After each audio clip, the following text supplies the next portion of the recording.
And welcome to this quarterly webinar. I'm Dr. Lee Sheldon. We're going to have a great time today because we're going to talk about things that you have never seen before. Because I've never seen it before. And once you see it, you can say, why didn't I think of that? Well, the real people, the important people are on the line. The two people you see right now. Dave Mathews participated in a webinar with us just a few months ago. He did a webinar with Frank Spear, got tremendous reviews. Lots of people looked at it. And Dave said, I got some other stuff too. And I got this secret weapon. His name is Dave Steiner. He's an endodontist, and we've been doing some neat things together.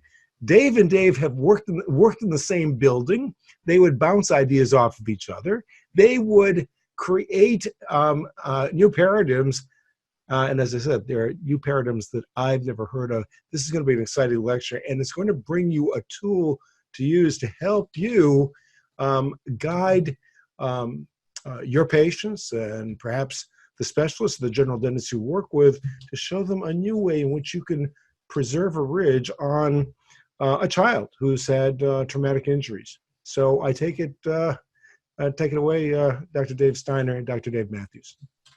What Dave and I'd like to do this evening is share with you some strategies for dealing with children who have anterior, especially maxillary anterior tooth trauma, and how we can use these strategies to preserve the ridge until they're done with their growth, usually around age 18 to 20, so that they can have a very aesthetic restoration, whether it be an implant or whether it be a bridge.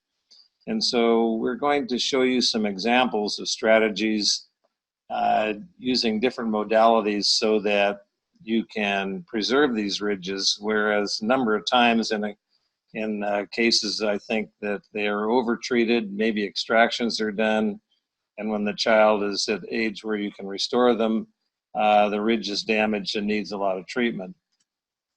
This is what we would like to avoid when a tooth is avulsed. This fellow was age 9. You can see the central incisor was avulsed, was replanted.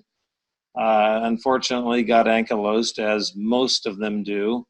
And there was no treatment plan, and there was no monitoring. And so as this youngster grew and the adjacent teeth erupted, the ankylosed tooth, of course, just stays there.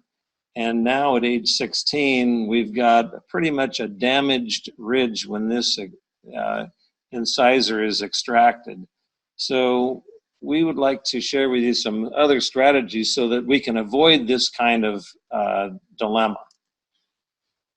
This is a youngster, age 8, who had trauma, a lot of fracture of his central incisors, big blunderbuss canals, and I want you to think about these teeth, and not so much as the coronal aspect of the tooth, but think about the roots of teeth and what they can do in preserving a ridge.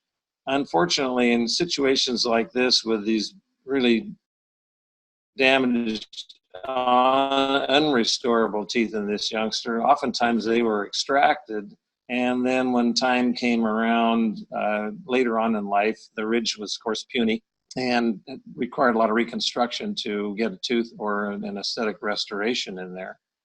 And so in this fellow, we preserved the roots of the teeth. These teeth were not avulsed, they were not ankylosed, and so we could keep these teeth. They're not going to damage the ridge. They're going to, as he grows, they're not ankylosed, and we're not going to have the dilemma that we saw in the previous case. And so Dave followed this patient from age 8 till he was done with his growth at age 19 and was able to have both of these central incisors restored with a very adequate ridge without further treatment necessary. Another possible mode of treatment, this was a youngster who at age 7.5 had the central incisor avulsed and the tooth was lost, couldn't find the tooth. And so there are some orthodontic strategies at this age. I treated this patient with Dr. Kokich, and he allowed these teeth the adjacent teeth to erupt into the site to help develop the ridge. So we're going to discuss this orthodontic possibility at this age where with eruption we can help develop the ridge when a tooth is lost. This was the young lady at age 19 after an implant was placed, and then I was able to follow her until age 26. So it really was very successful, and we'll show the treatment sequence in this patient and how the ridge was preserved with orthodontics.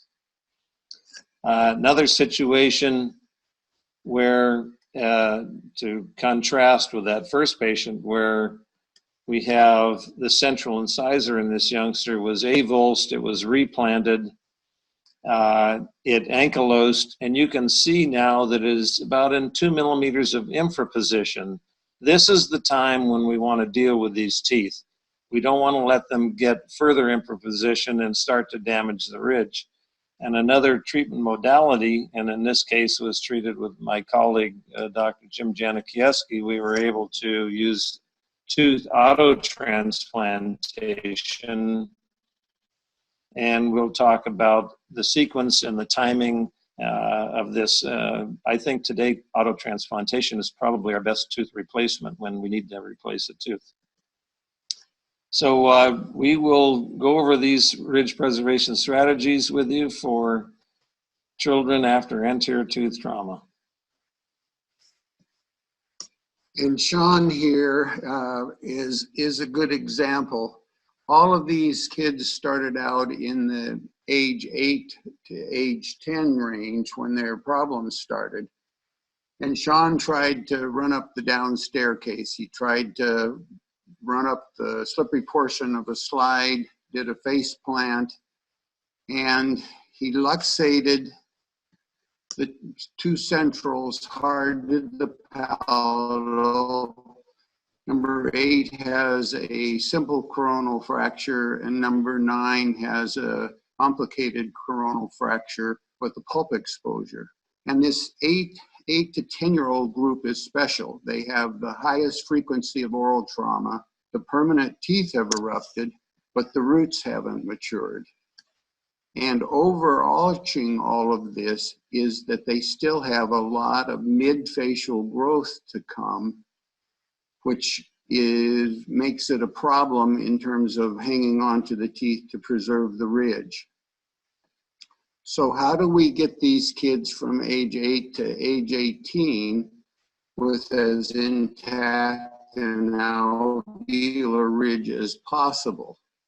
And David and I had a number of these kids, and so we wanted to come up with a way to anticipate what their future problems could be so that we could select the best strategy or the best treatment plan based on the kind of injury and then the body's healing response. So we made a guide, and it's sort of broad and very simple. So you have your trauma, and a tooth can be avulsed, which means out of the socket in your hand on the ground, or not avulsed. And in the not avulsed group are all the rest of the problems, the simple and complicated coronal fractures, concussion, subluxation, lateral luxation, intruded and extruded teeth. And the main difference between those two categories is that an avulsed tooth will ankylose. And in the not avulsed group, most of those do not ankylose, the exception being an intruded tooth, which ankyloses about 24% of the time. An avulsed tooth leads to arrested development of the alveolar ridge associated with it. And that's a real big problem over a long term in a child that's still growing. So some of those articles are advocating don't replant. So if it's avulsed, you have two choices again. You can not replant or you can replant. The not replant articles, the reason they were advocating not to replant was because of the large damaged ridge, like the first case that David showed in the introduction. And ultimately, if you replant, then we have two choices again. The teeth become ankylosed, which is the majority of the teeth, or not ankylosed. And that category is getting a little better as we know what to do and when to do it with regards to an avulsed tooth. And the not avulsed teeth then mostly fall into this particular category. So what are some strategies we can use to preserve the ridge? And is there some way we can get Mother Nature to do some of the heavy lifting by capturing the development of the ridge that would just naturally occur? So we'll do the not avulsed category here, and that's Sean. So he's age 8, not ankylosed. And when I see him, I'm going to gather baseline pulpal tests and do periodontal probing. And in this instance, because he has a pulp exposure, we'll do a sphex pulpotomy with MTA material, and then we'll just sit on this tooth. Do no more treatment other than just the urgent treatment. Follow the teeth for 2 to 4 months, watching for signs or symptoms. And even if we're not getting vital pulpal responses, in that length of time, you should see the roots of the tooth get longer or the lumen of the canal get more narrow if there's still vital tissue in those teeth. So then you've done your pulpotomy as an urgent problem.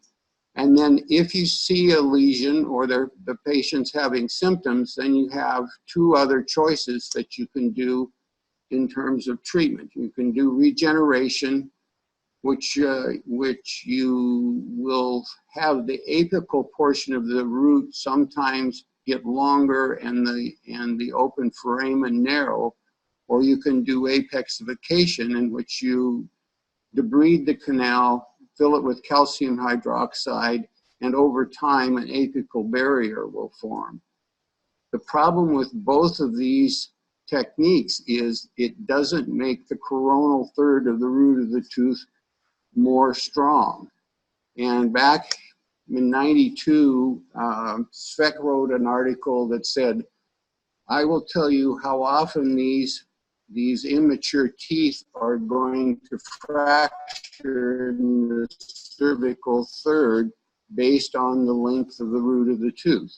And so if a tooth is less than 50% in length, 77% of the time it will fracture. If it's half formed, over 50% of the time it'll fracture.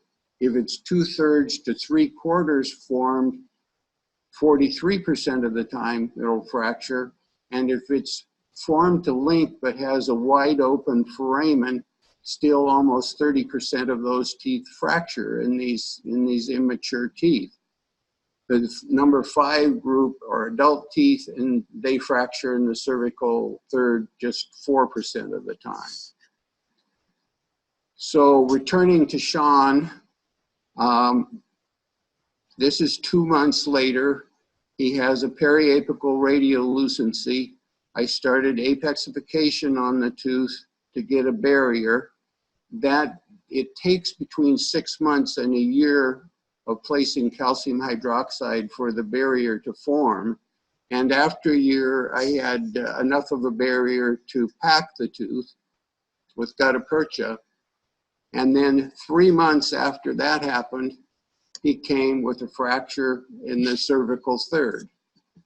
So I saw him on an urgent basis and just basically plucked the coronal portion of the tooth out, brought him back a month later to just check how things were doing.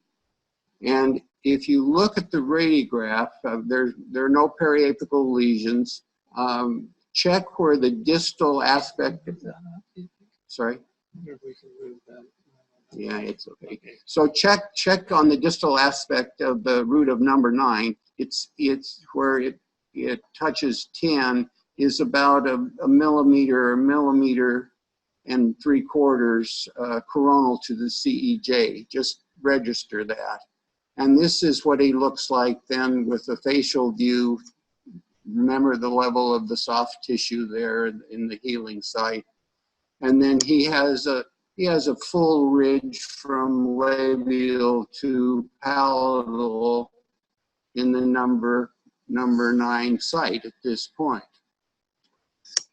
I've been doing calcium hydroxide on tooth number 11 or 8, and within a year he had fractured that tooth. And I consulted with the referring dentist, and we batted around taking off the crown or extracting the whole tooth and doing a socket graft, or he wanted me to do endo, and I thought that would be difficult to control any bleeding or having the sodium hypochlorite leak out through the fracture. So we talked about it. We came to no conclusion that day, and no conclusion is a conclusion. And so I talk with him about other patients occasionally and ask about Sean. And he said, well, he's doing okay. He's not having any trouble with the tooth. It's a little mobile. It's not bothering him. And that went on for another 2 years. And finally, I got goosey enough that I was saying, gee, there's got to be enough mobility. Maybe it's affecting the coronal portion of the ridge. I think we ought to have at least the crown removed at this point. And so at age 15, I got more involved with the patient. And this is what his ridge looks like. The tooth was extracted about 5 or 6 weeks previously. And again, register the level of the maxillary soft tissue relative to the lower anteriors. And from an occlusal view, the site in number 9 seems totally adequate, full. The site in number 8 is a little less full, but appears adequate. And radiographically, there are no periapical lesions or problems associated with either of those teeth. Again, note where the distal of the root of number 8 is relative to 7. It's about the same level as the CEJ, and number 9 is still a millimeter and 3/4 coronal to the CEJ on 10. And I saw the kid intermittently, and now we fast forward to age 19, and he's about ready to have some of his implants placed. And if you look at the ridge, that photograph looks very similar to the one at age 15 at the level of the maxillary soft tissue relative to the lower anteriors. And from an occlusal view, the number 9 site seems absolutely full. The sharp edge of the root that I didn't polish initially when I took the crown off has eroded its way through the gingiva. Maybe there's a little bit of pressure necrosis because of his flipper. And the site in the number 8 area is a little less full, but probably adequate. So root-wise, again, after 5 years, both of those roots are in the same relative position as they were way back when he was 10 and 15. The distal of number 8 is even with the CEJ. The other one is a millimeter and 3/4 coronal to the CEJ. So what? Well, the so what is what you're not seeing is all of the mid-facial growth that has occurred over those years. So The image on the left is a skull of a 5.5-year-old child, and you can see the distance between crestal bone level and the floor of the nose. And then in the adult skull, you can see the distance is much greater between crestal bone level and the floor of the nose, so that the alveolar ridge has been developing over that time, and the maxilla has been growing too. And yet those teeth have stayed basically in the same relative position. So this is what it looks like then at the time of his implants. And you may have an opinion about that. The buccal plate on number 9 looks well, this adequate. The interesting part of this treatment is that Dave has pretty much preserved this fellow's verticality of the ridge and the buccal palatal dimension of the ridge by saving these roots, which, remember, were not ankylosed roots. And I did not do this treatment here, but we got this picture from the surgeon who did the implants. And you can see that we have, with the roots removed now, that you have a fairly intact ridge. Granted, number 8's a little thin, that could be grafted, but the labial plate on number 9 is a lot thicker, but the verticality is there. Implants were placed, and the fellow ended up with a fairly decent restoration. Whereas if these roots were extracted when he was 8 years old, he probably would have a vertically deficient and most likely buccolingually deficient ridge that would need augmentation pending what the restoration was. So the key points in the not avulsed group are that because the teeth are not ankylosed, you should get normal ridge development and normal eruption of the teeth. And if you bank the roots, it appears that they go along for the ride over that time, both preserving the ridge and preserving the height of the ridge over all that time from age 10 or so to age 19. And, for the endodontist, do you obturate it or not? And I just have a case study of one each, and so I don't have an answer for that at this point anyway. Now, you want to talk? Well, so there's a lot of fiddling during that treatment, and so what people are asking me is, why bother? Let's just do a socket graft. And I looked in the literature trying to find long-term socket grafting, and most all of the literature was talking about 6 months to a year in adults, and they could put in their implants just fine. This is the only article I could find that went out from 3 to 7 years with their patients. And I don't know if coral granules are worth a toot as a grafting material, but what it showed, they had 48 dental alveolar defects, 17 of which were in the maxillary anterior area. And the two areas, the posterior versus the maxillary anterior, behaved differently. And what they did was to remove the tooth, do the socket graft, and then they had to wait sometime between 3 and 7 years when the kids were done growing to place the implants.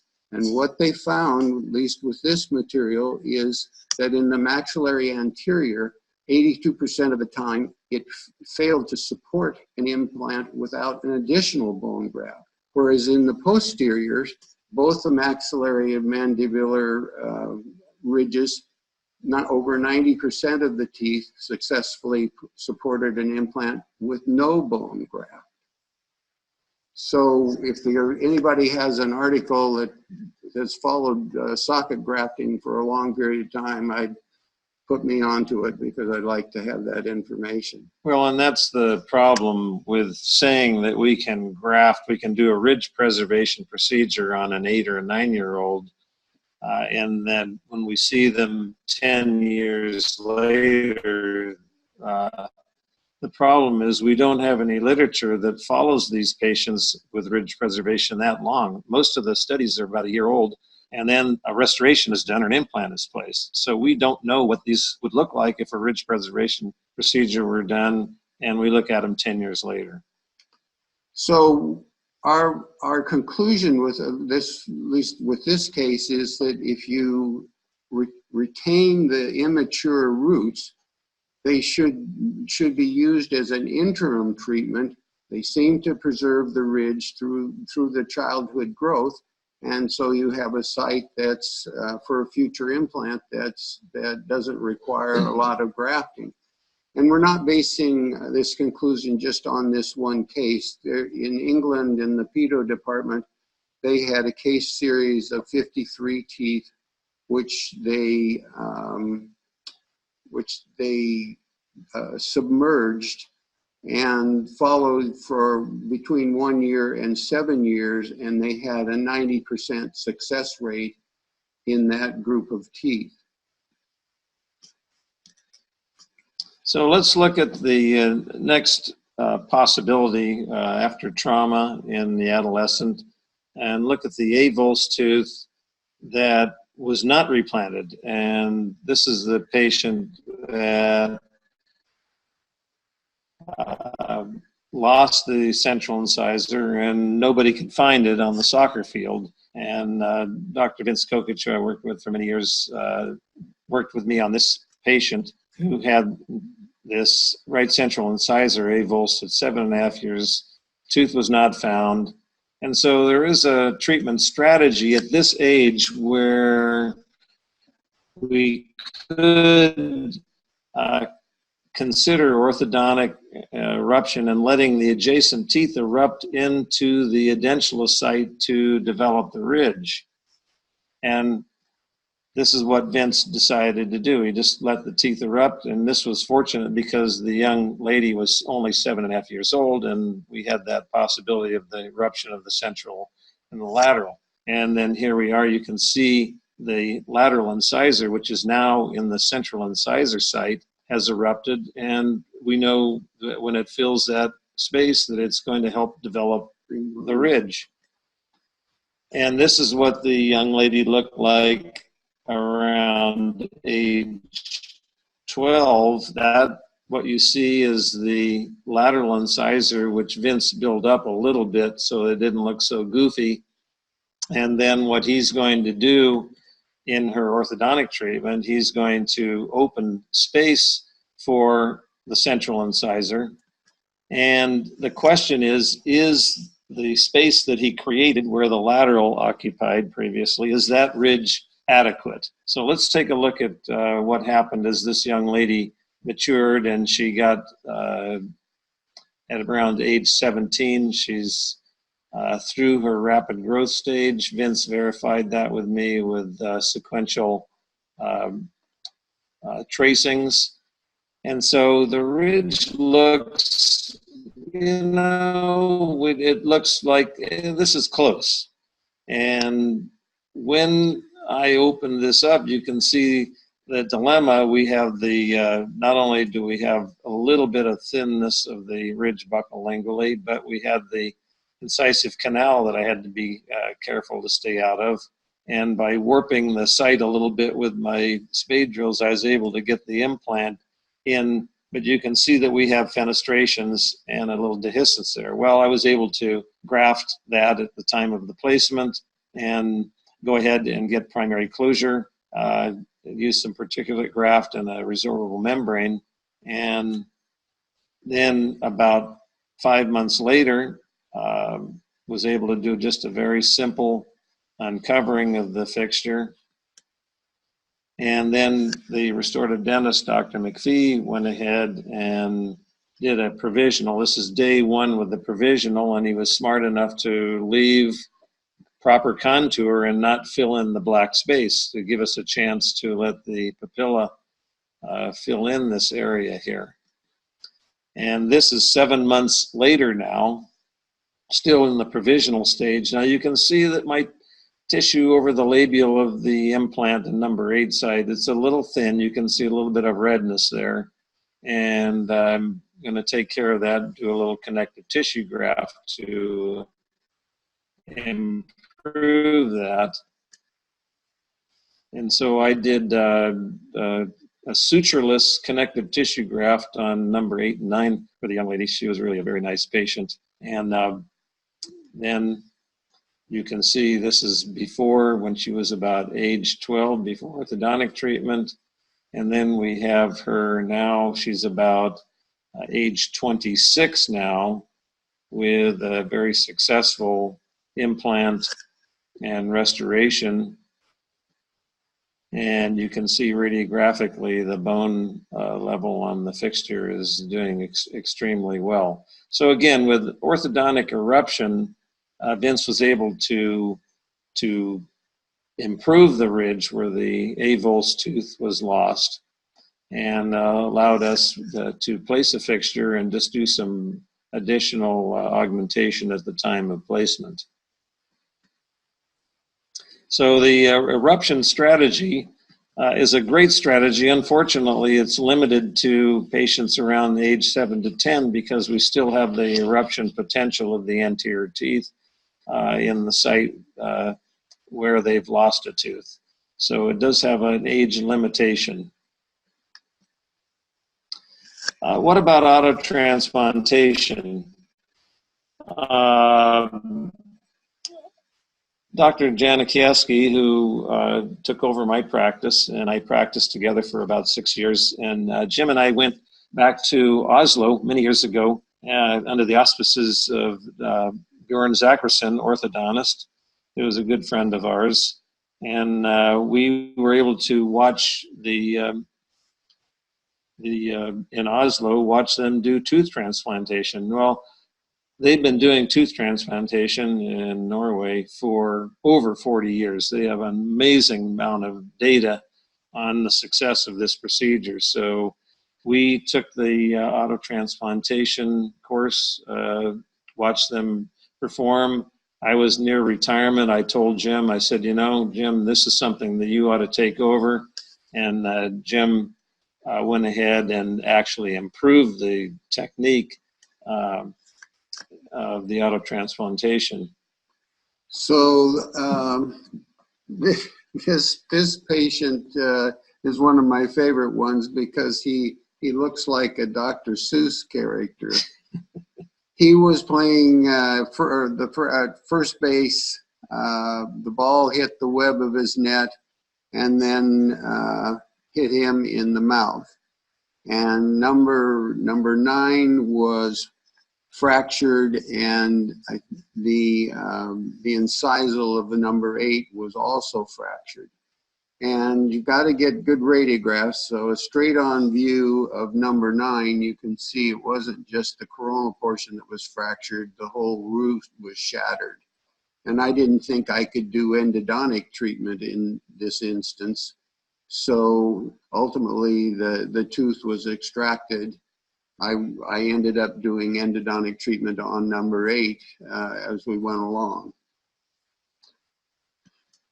So Dr. Janikieski treated this patient, and today Jim would do an immediate placement of the autotransplantation, but this was one of the first cases that he treated, and so he opted to extract the tooth and the root and let it heal first, and then he's going to come back later and open the site and do the autotransplantation.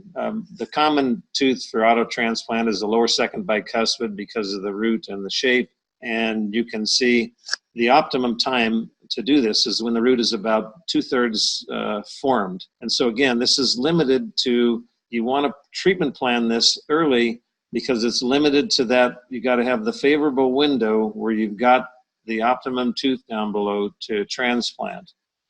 And this usually is around age 11 or 12. And so what Jim did was he opened the site, he created a new socket again, and went down below, got the lower second bicuspid, and this is a very, very delicate surgery. You want to, it's like peeling a hard-boiled egg out of the shell and not disrupting the membrane whatsoever. And the kinder you are with the surgery and harvesting this tooth and not damaging the follicle, those are the very successful cases. So you want to have someone who's done a lot of these if they're going to do it. So Jim harvested the tooth beautifully, got it into the socket, did a little added grafting on the outside, and then simply closed. Now this just looks amazing that you'd put a tooth in a socket with a follicle and have some sutures there and not worry about the tooth falling out. And so this is about a week post-op here. And then at 4 months, the nice thing about this when it's done properly is that, number one, the pulp lives. Number two, the tooth does not ankylose when the surgery is done very kindly. And therefore, the tooth can be orthodontically moved, which is what we did in this case. It was treated by Dr. Ross Drangsholt and Dr. Beth O'Connor here in Tacoma. And Ross, under the guidance of Jim, telling him where exactly we want to move this tooth perfectly to make it look like a central incisor. And you can see incisally here, you think, well, this is going to be a little bit of a problem. It really is not a problem. It's just a little bit broader in the cingulum area than a normal central incisor. Orthodontically moved into position. And what we're also finding is that these teeth, when they're transplanted and the follicle is not disrupted whatsoever, the root will continue to grow and mature and lengthen. And this was after orthodontic treatment. Now it's still in a provisional restoration stage, but we have a vital pulp, we have a tooth that is not ankylosed, and at the appropriate time, it will be very simple to restore this tooth. So I really feel that this is sort of the best tooth replacement we have today, albeit it is limited to that certain age group, but it is unbelievable what it can do when it's handled properly with vitality of pulp and no ankylosis. So with the autotransplantation, again, we're dealing with an age around Dave, 9 can I to interrupt 12, you for a second? Where 2/3 yeah. Yeah. Go ahead. Going back to that previous case. You want me to go back? Yeah, it's the harvesting. How exactly was that harvesting done? I understand you preserve the follicle, but are you preserving the alveolus as well? I mean, am I seeing root? Am I seeing root with ligament and bone? What am I actually seeing when that tooth is taken out? Number 29 is taken out. In for you. What is done, Lee, is that the lower area is flapped. The buccal plate is carefully removed, and then the follicle and the tooth are very carefully teased out of there, just like I was mentioning, teasing a hard-boiled egg out of an eggshell. And so it's teased out of there, and then the entire follicle and the tooth and the root are then transplanted into the site that was prepared up above. Okay, so when you say the buccal plate is removed, that you're taking some brush strokes with some kind of a burr to remove the buccal plate in order to be able to move that tooth labially in order to get it out? To harvest it atraumatically, that's what has to be done, yeah. Okay. Just out of curiosity, once you've done that, what happens to the 29 site? What do you do with that later on? Okay, so then your options are, and what they do in Europe is that they close the space orthodontically. Okay. Thank you. So good question. I've got a very lengthy series on what that looks like, and I thought for time I would put it in there, but that's a great question.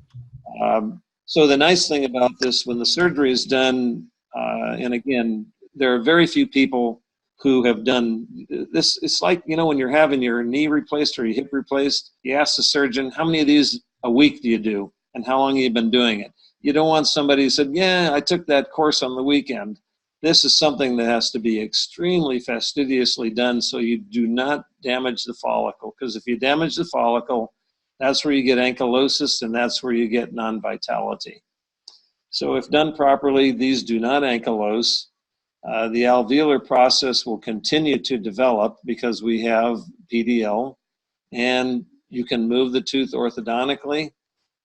And the success of both pulpally, Dave, would you say is a 90% success of maintaining vitality and also in avoiding ankylosis when done properly?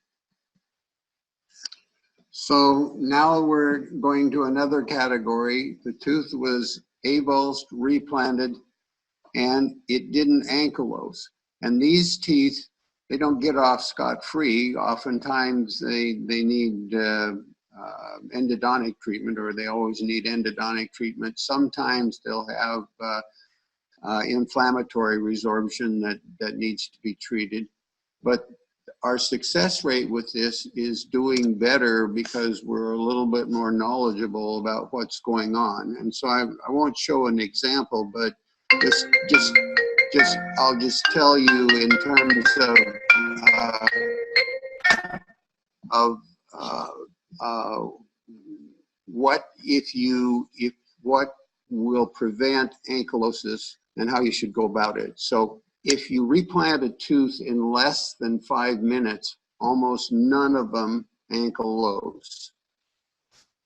If you replant them at an hour's time or longer, almost all of them ankylose. And these studies were done with dry time, which means they didn't put the teeth in any solution at all. So all of these are dry time. And the magic time where there's an exponential breakdown of the PDL cells is between 15 and 20 minutes. So if you can get the tooth replanted in less time than that, then 70 to 80% of the time, those teeth don't ankylose.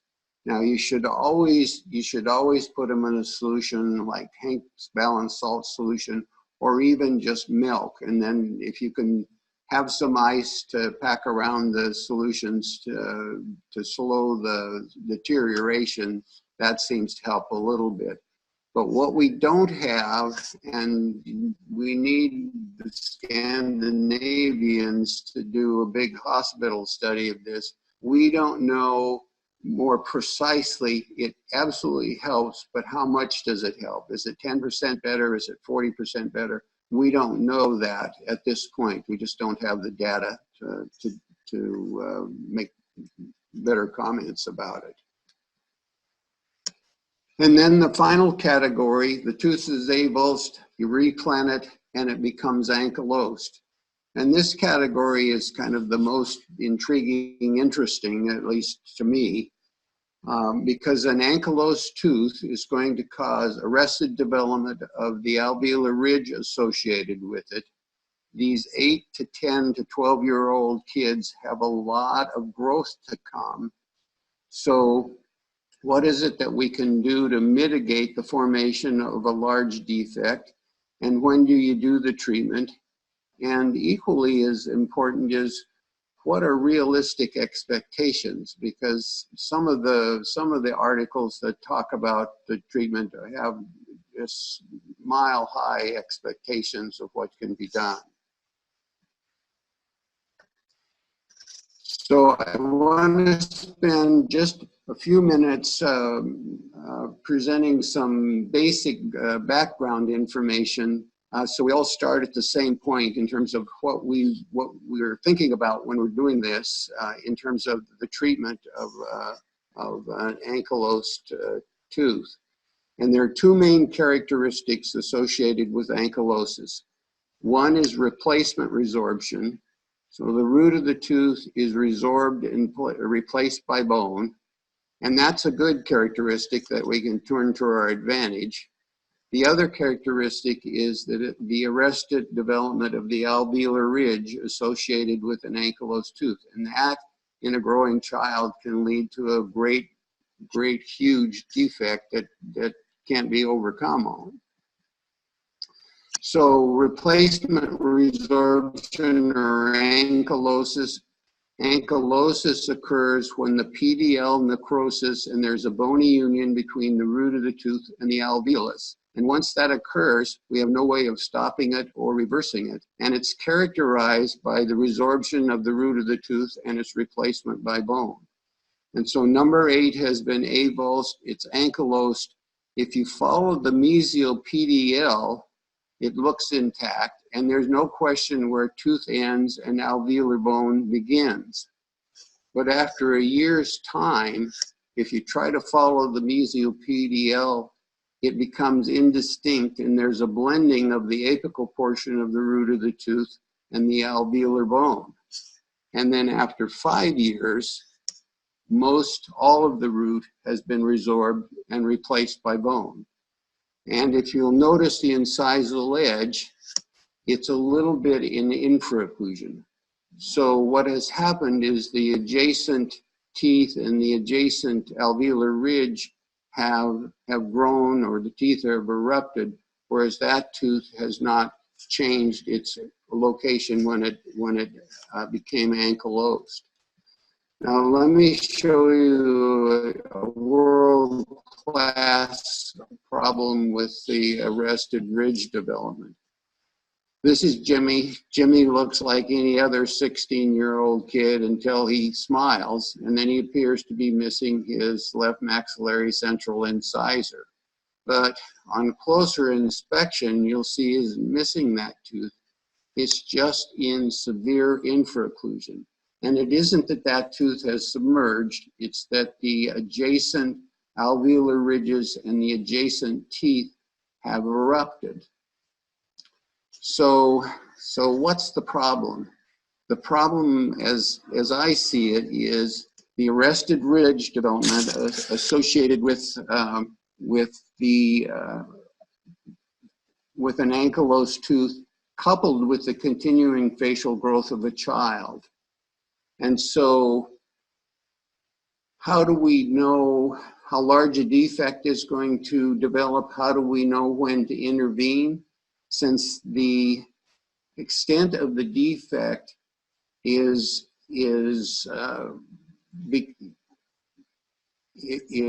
part of how much facial growth after ankylosis, it depends on that. And the majority of that growth comes during an adolescent growth spurt. We want to know where the child is relative to their adolescent growth spurt. And the way to do that is just go to the literature, and people have measured the kids skeletally, and then seeing the spikes of growth at the ages that happens. And for girls, it happens at 10 and a half and goes through 13. And at age, around that age, young women start their period. And when they start their period, they're about 80% done with their skeletal growth, their height.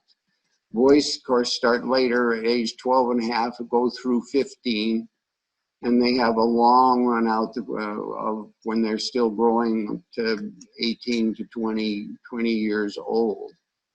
If you want to refine these median ages, the easy thing to do is just have the parents 6 months ahead of those that 10 and a half or 12 and a half for the boys, 10 and a half for the girls.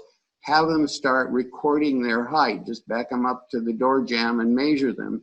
And they'll be going along at hardly any change, 1/8 of an inch, and then all of a sudden it's 1/4 of an inch, 3/8 of an inch, and you know then you're at the start of adolescent rapid growth. Now this next graph, I like for me so I understand it better. It's a graph showing the amount of skeletal growth of a patient each and every year. It's not a cumulative graph. And what was done, a naturalist biologist in the 1800s measured his son when he was born and then measured him on his birthday from birth to age 18, and then connected the dots. So when he was born, he was 9 inches in length. The next year, he grew 7.5 inches. The second year, he grew 3.5 inches. And then from age 3 on, clear almost to his start of his adolescent growth spurt, he was growing 2.5 inches roughly on either side of that. And then you can see how the growth in inches during the spike of his growth is going on, and at the height of it, he had grown 5 inches that year. So there's a lot of skeletal growth, and there's a correlation between the amount of skeletal growth and the mid-facial growth. It's not a 1-to-1 sort of ratio, 1 inch equals 1 millimeter, but the more they grow, the more the defect is going to be. And if you use this as a template, because it's pretty much the way other kids may start their rapid growth a little earlier or a little later, but it's a good representation of what's going to happen. So this is Jimmy's tooth at age 8. The tooth was replanted. It's a little bit, it wasn't extruded because they couldn't seat it all the way in the socket. And then he goes for 3 years till just before his adolescent rapid growth. And there's been some infraocclusion of the tooth because he's growing a little bit each year, and his mid-face is developing. And this is about the optimum time, 2 to 3 inches in infraocclusion that you want to intervene. Millimeters. Millimeters, did I say inches? Oh yeah, well, sorry. Yes, millimeters in infraocclusion. So here he is at the start of adolescent rapid growth. Then from 11 to 14, now the tooth is 6 millimeters in infraocclusion. And then from 14 to 16, he's still growing, and the tooth is 9 millimeters in infraocclusion. And we thought we would try to move the tooth, have it luxated with a band, and see if we could pull it down. And within 2 weeks, it re-ankylosed, and it was luxated the second time and really has a lot of force applied to it, and it re-ankylosed in about 4 days. So the tooth was removed, and you can see the facial view of the soft tissue, and an occlusal view certainly looks deficient, and it really shows up on the radiograph. You can see the shadow of the soft tissue, and then the level of the bone, and most of that bone is missing on the labial aspect of the ridge. So in '84, Malmgren and Speck wrote an article about surgical treatment of ankylosed teeth, and what they were describing is to remove the crown of the tooth, leave the root in place to undergo replacement resorption, and they measured to see how much, what happened to the ridge. And they started with 21 teeth. Some of the youngest kids, they dropped out because they were using stents to take the radiographs at exactly the same angle for each time that they were doing it, and there was too much change in eruption of teeth for those kids to be followed.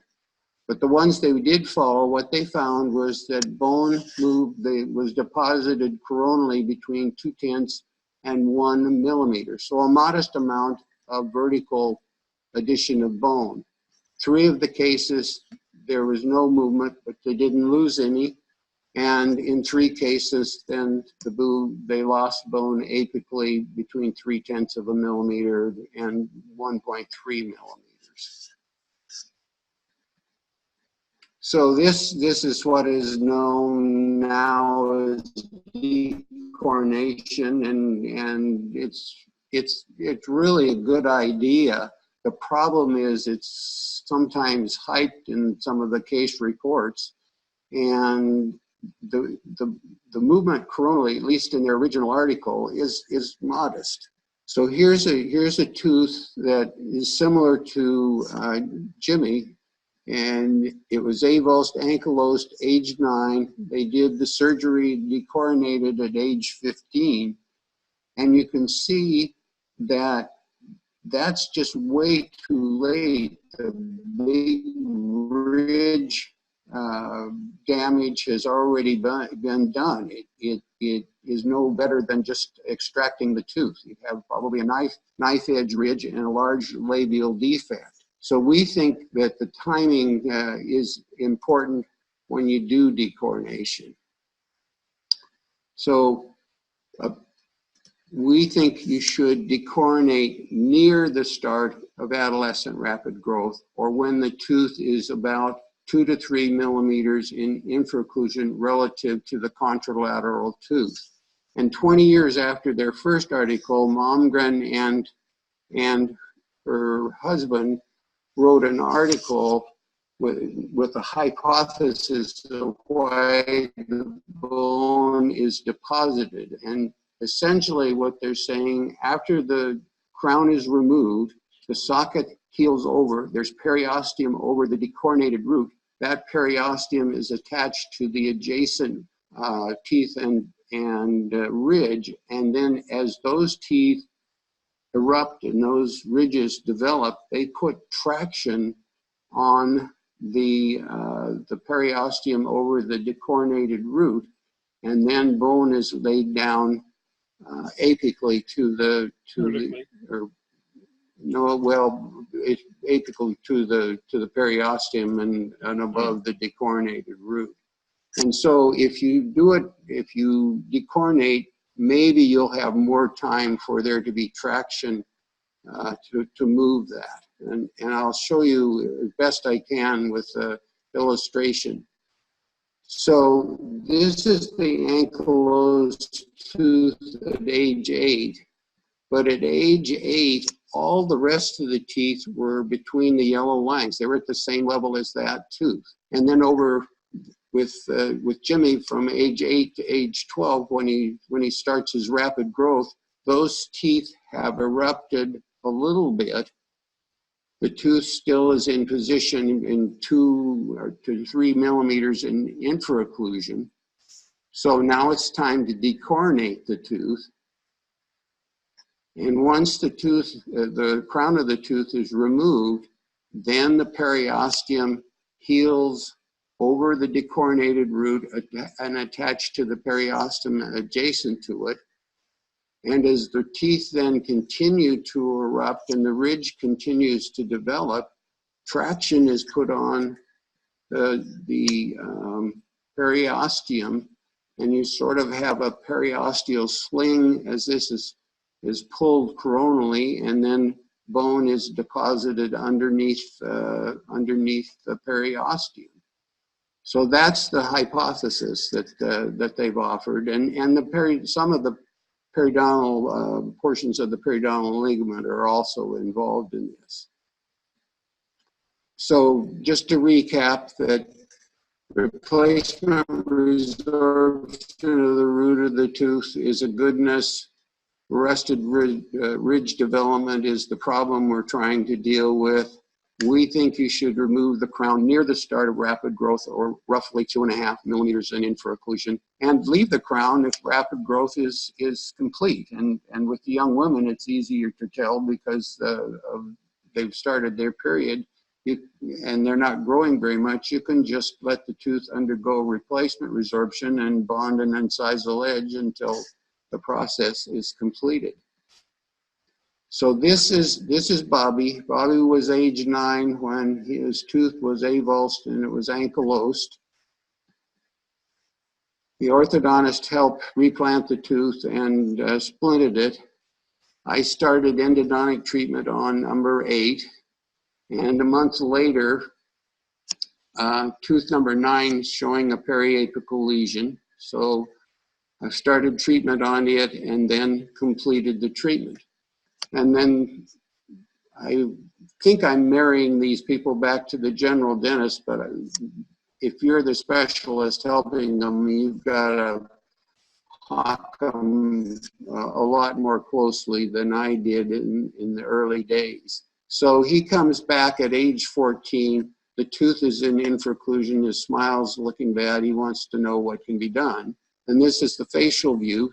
The tooth is actually in about the right position to be thinking about decoronating it. But the problem, at least for me at this point, is because I haven't been following it closely, most of the root of the tooth has been resorbed, and I need to remove that gutta-percha while there's tooth structure around it.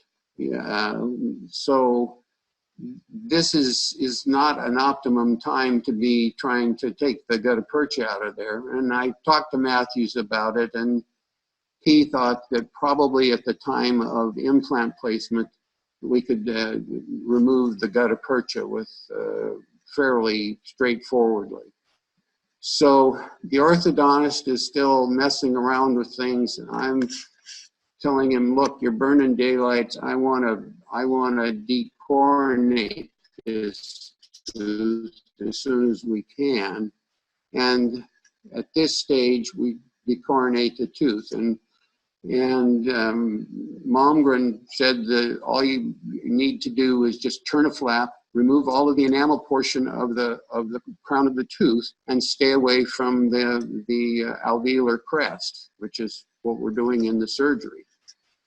And then this is what it looks like. The cement that you see there is a barrier between the gutta-percha and the chamber, so if there's any leakage through the crown of the tooth, the gutta-percha, at least when we're doing the endo, is protected. But you can see the residual tooth structure. There's a horseshoe from mesial, labial to distal of the residual root.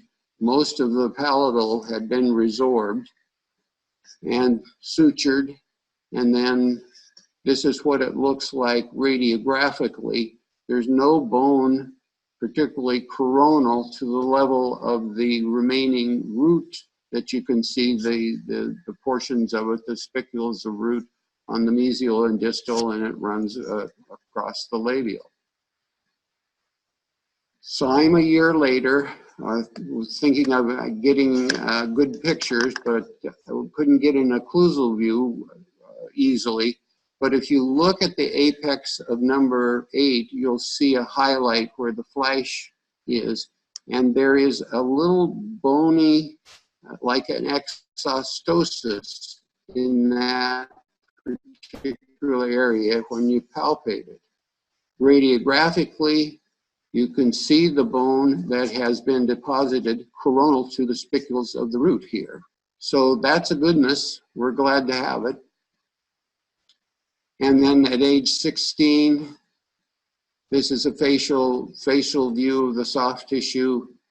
This is what it looks like occlusally. And again, you can see that exostosis feeling thing is the resorption of the root and its replacement by bone. So there's a large volume of bone down at that level where the root is. And radiographically, the spicules are undergoing replacement resorption slowly. The bone doesn't seem to have come more coronally when I look at it proximally.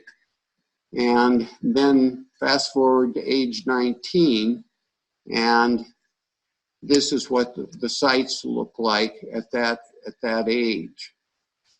So we've got pretty good bone. Maybe it's a little apical to where would be ideal, but we've got bone that has filled in where the root used to be. And the spicules of tooth have all been resorbed. The bone there over the gutta-percha is more mature looking. It's not more coronal. It kind of looks like it without the markers to compare to, but I don't think it's changed level at all. So this is what it looks like at age 9 when I've completed the treatment. Age 14, that's when it was decoronated. This is the coronal bone present. That's the same as it was in the first year. And then here is at age 19, when it's getting closer to time when he can have his restorative treatment. But if you look at the apex of number 7 relative to the gutta percha in the first frame, and then look at it at the decoronation time, that apex is halfway down the gutta percha level at that point. And so in our mind's eye, we were concerned about that in terms of following Malmgren's hypothesis of the adjacent periosteum traction being placed on it and forming the bone because of the eruption of the teeth. It looks like I've missed most of the eruption. We've got some bone. The question is, where is it, and is it any good? So this is Bobby now at about age 19, Dave. Yeah. And the concern that I had was that, yes, the apical third, or maybe the apical half, you could see that big beacon of bone sticking out there where we decoronated and the root had resorbed and formed bone. But the question was, in that coronal third, what was the width of the bone buccolingually? And we know vertically it looks fantastic on the radiograph that Dave showed you, the sequential growth of bone vertically, but how wide is it buccal palatally? And so I thought, this is, I didn't think that it was going to be wide enough and it was going to need some further grafting. So this is what it looked like occlusally here. Not too bad, but it looks like it's going to be too narrow to consider doing an implant without further augmentation anyway, or without grafting first and then doing an implant later. So we had a scan done, and you can see that I was shocked that the coronal third of that ridge was nice and husky from a labial to palatal aspect. I was really shocked. And you can see that it looks like there's a rather large fenestration into the gutta percha at the apical third. But when we look surgically, you'll see there was just a little peekaboo hole there. So scans are not always perfectly accurate when you're looking at this. It looks like we have a big void there on the labial. But when we look from a surgical point of view now, Bobby's at age 20. We were sure that he was substantially done with his growth, and so we felt this timing now to go ahead and do the implant was appropriate timing. You, of course, know that you don't want an implant in a child who's still growing, because that's like that's like the ankylosed tooth problem that we showed previously. So here he is about age 20. Went ahead and I was absolutely shocked. And when you look at the occlusal view, how wide that ridge was right at the crest, I could not believe my eyes. I still don't know why this happened. Dave and I have reviewed all of the literature on decoronation, and I've seen a number of cases published, and they all look pretty good in the apical third, but in the coronal third or coronal half, the ridge buccal lingually is way too narrow to implant. And so this was a surprise. And notice where the proximal bone is on 7 and 9. It's really in a sweet position for doing your implant and having your papilla. And the other thing that was interesting was you can see just that tiny little fenestration in the ridge where the gutta percha is, whereas if you look at the scan, it looks like there's going to be a huge fenestration. So that's what we see surgically, the little tiny fenestration where the gutta percha was. And I was able to hit a bullseye in the drilling, and we were able to get the gutta perch out of there without any problem. Of course, had a very nice ridge.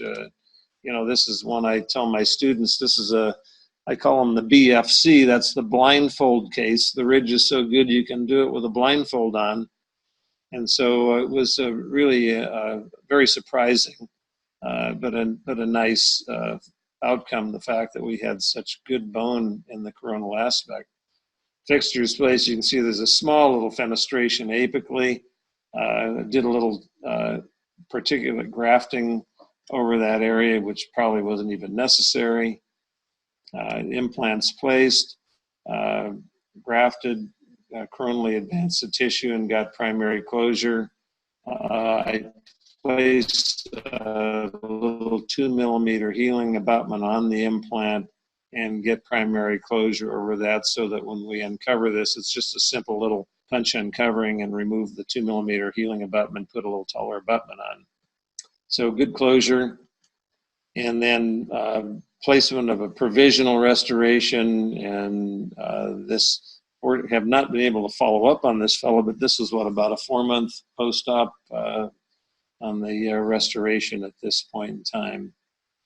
So again, decoronation, but I think this one we got a little lucky, wouldn't you say, Dave? Yeah, we don't know exactly why it turned out the way it did. It didn't follow the working hypothesis very well. So in the decoronation, the timing is critical for the best preservation. As Dave showed you, that you want to do this, you want to follow, you want to get them before they get into the rapid growth stage, because at that point we have the great eruption potential of the adjacent teeth, which in turn can have the periosteal sling do the pulling of the bone vertically, and that is the optimum time. We don't know what happens in multiple adjacent missing teeth sites, and my suspicion is that this is good in a 1-tooth site, but when you have 2 or more adjacent missing teeth, I think that the periosteal sling aspect, I would think would be diminished a little bit. And so for the 1-tooth site is probably your optimum response. You want to decoronate at the start of rapid growth, and that is usually when we have about a 2 to 3 millimeter infraposition of the incisal edge of the ankylosed tooth. Again, these have got to really be monitored so you don't end up with our case where we showed you the tooth is up under the guy's nose. And our research and doing the literature search is that most of these did not completely eliminate the ridge defect. Yes, they were a little better, but they did not totally eliminate the defect, so that you had an unbelievable ridge like we had in this case, kind of an outlier, I think.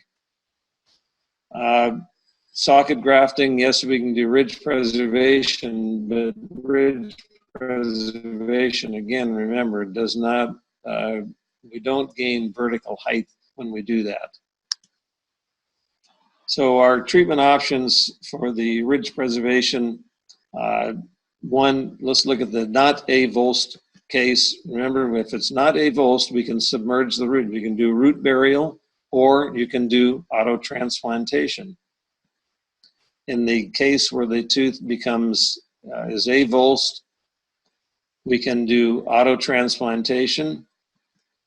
You can do orthodontic ridge development, as we showed, letting adjacent teeth erupt to develop the ridge. And you can consider decoronation.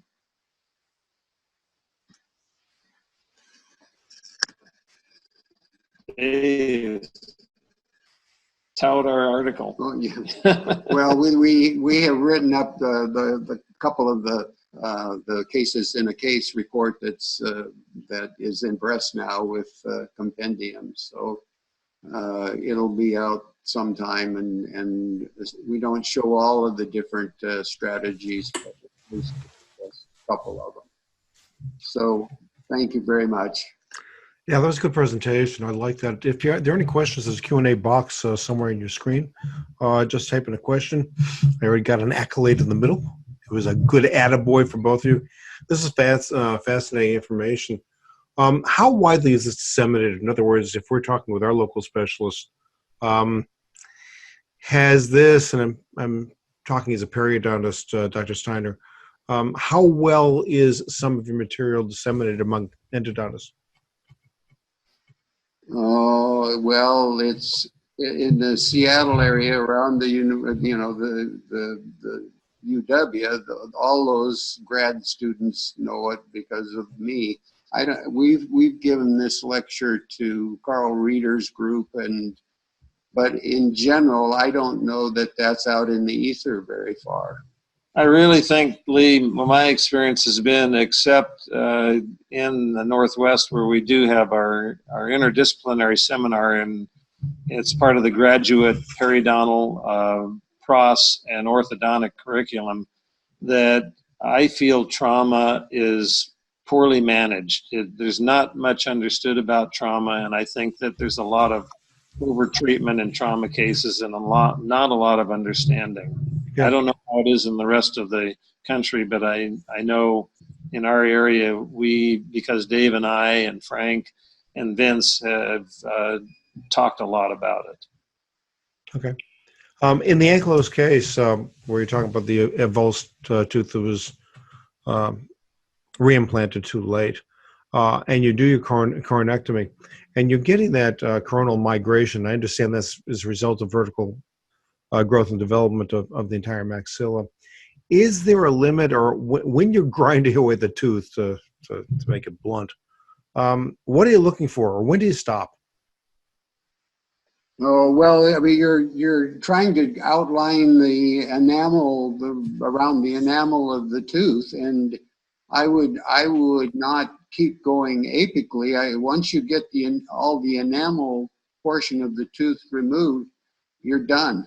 Okay. All right. And the case that Dave had, the tooth was chewed up significantly. But if you read the Speck article, and correct me, Dave, on this, the standard approach they used was that they excise the crown of the tooth, the enamel part, and they burr the root maybe 1 millimeter subcrestal, and then they hog out the entire canal and take out, if there's gutta perch in there, they get it all out, and they hog out the canal to minimize the width of the residual root. They want that to resorb more quickly. So if they hog out the canal really a lot and really thin out the lumen between the canal and the outside of the root, that this is going to resorb more quickly. Okay, that's interesting information. One question we have: they hog it out, and they just let blood flow into there, and they don't even worry about primary closure. I don't think, do they, Dave? Just like I get it, they're not trying to advance the flap. Yeah, so essentially, you're acting. I mean, the osteoclasts are working. They're acting as dentinoclasts, if you will, and it's just a turnover of dentin and bone. Colin Richmond writes, please comment on your clinical experience relative to a retained, usually ankylosed mandibular deciduous molar associated with a congenitally missing mandibular bicuspid. Boy, Colin, you got something really specific here. Can you give me an idea on that? That's the pedodontist in our study clubs. He needs to answer that. Well, Ward Smalley, who's a prosthodontist here in Seattle. Ward is ortho trained and pros trained, and Ward has a series of lower primary ankylosed molars that he decoronated. And I keep wanting him to show me this presentation. I haven't seen it yet, but he says that you can decoronate a lower ankylosed primary molar and end up with a better ridge. I haven't seen it yet. So the question, though, that Colin asked, when you have an ankylosed primary molar, you want to do the same as you do in the maxillary anterior region. You don't want to let it get infraposition more than a few millimeters before you pull the plug on it, because if you do, it's going to continue to destroy the ridge. And so you have to pull the plug on it, and the ankylosed one now, I'm saying. You got to pull the plug on it before it destroys the ridge. And you can use orthodontic, you can plan to close the space later. But the point is that these are often left too long, and then you destroy the ridge, and then you've got a puny ridge and a big verticality defect there.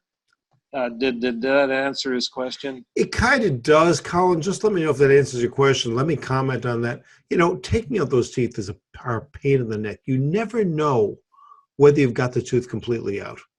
Yeah. So I think It Colin. may not matter. Was that? And it may not matter if it's ankylosed and you leave those roots in there, and I have done that. And when you look at it years later, a lot of times the root has resorbed and become bone. Okay, so essentially, you're treating the mandibular bicuspid, I mean the mandibular molar, primary molar, the same way you treated that upper incisor. You're treating it the same way. And you expect to get the same result, which would make sense. And Colin said it does answer his question. I think you'll get a decent vertical result, but again, the question is what's it gonna look like buccolingually? And in my experience, they all are a little deficient for what I would say if you're going to do an implant, and they need further augmentation, either at placement or prior. Okay. Colin's comment is one should not take out the roots, just decoronate. I mean, that's essentially the rule we're looking at right now. Decoronate, let the body take care of, as long as the enamel's out of the way, the body will take care of the turnover itself. Yeah, I would agree with him. I think that would be the best treatment, is to decoronate it. I haven't followed him long enough to see what happens, but it's got to be better than completely extracting the ankylosed tooth. Yeah, it's good stuff. These guys want to come back. What do you think? I want you back. So, Dave and I got, we got tons of stuff. We've been working together for 40 years. He's educated me considerably and making me a better periodontist. So we've got, I got a list of 10 articles that we're supposed to write before we die. We've only gotten to number 1. Well, that's great. Dave Steiner, Dave Mathews, just tremendous material. Thanks for letting us know. Those of you who have come on late, we have recorded this, and I will send it out to the list. Those who are on the IDS list will get it automatically. If you're not on the IDS list, just write to me, Lee@directorofdentistry.com, Lee, L-E-E, @directorofdentistry.com. I'll get you on the IDS list, which will get you on the invitation list for these quarterly seminars that we're doing. Again, guys, thank you for taking the time to prepare this. Just a tremendous material and tremendous preparation on your part. So thanks for spending the time doing this. Thank you. Thanks for the invite. Thanks for getting us hooked up, Lee. Terrific. And we'll see you again. Our next webinar, we haven't established a date yet, but it'll be sometime in late March, early April. And we'll give you sufficient time to get on. Again, thanks our guests. Thanks for all of you for attending. Good night.